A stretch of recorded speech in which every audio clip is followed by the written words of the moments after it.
Everybody's dream is to win the big tournament. It's just the pinnacle of poker, and there can only be one a year. Helmuth wins the championship. This is the tournament that everybody waits an entire year for. We did it, man!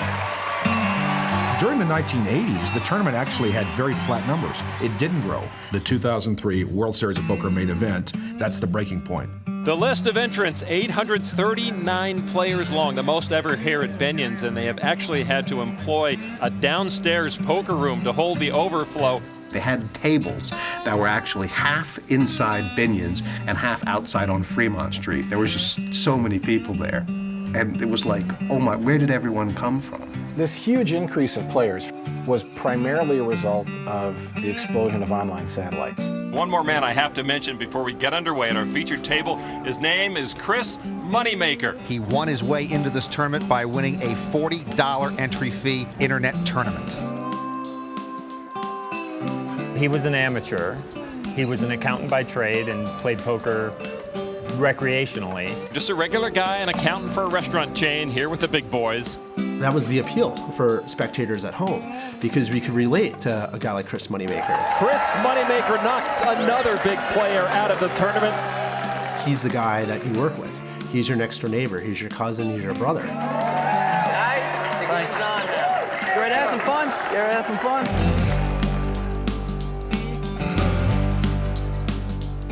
The Chris Moneymaker-Sam Farha matchup is your classic David versus Goliath. You have your underdog, Chris Moneymaker, taking on the proverbial Las Vegas shark. Sammy has the edge. He's a high-action, experienced player, and let's face it, this kid is playing for a big prize for the first time in his life. It's a lot of money, a lot of pressure. That's why you hear in sports, when you go to the championship game, the first time you get there, you usually don't win. Guys, go all in. Let's go. I'll call. Sam Farha goes all in, and Chris Moneymaker's going to call it. And with two pair, Chris Moneymaker, a statistical improbability to win this title at the outset, is now closing in on making it an incredible reality. With a full house, Chris Moneymaker eliminates Sam Farha, and the 27-year-old has stepped out of the virtual poker room and in a very swift and unlikely manner is atop the poker world. When people saw that, it became somewhat of an American dream. Where, wow, the guy's name is Moneymaker. He just turned 40 bucks into $2.5 million. I want that to be me. Suddenly everybody in the country, whether they live close to a casino or not, said, hey, I didn't even know poker was available online. All of these elements came together to make the perfect storm, and online poker just exploded. That was the thing in the past.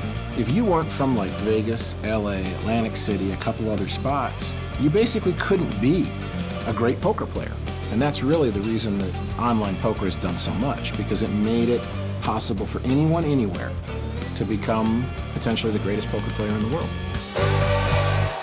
That's the Moneymaker effect.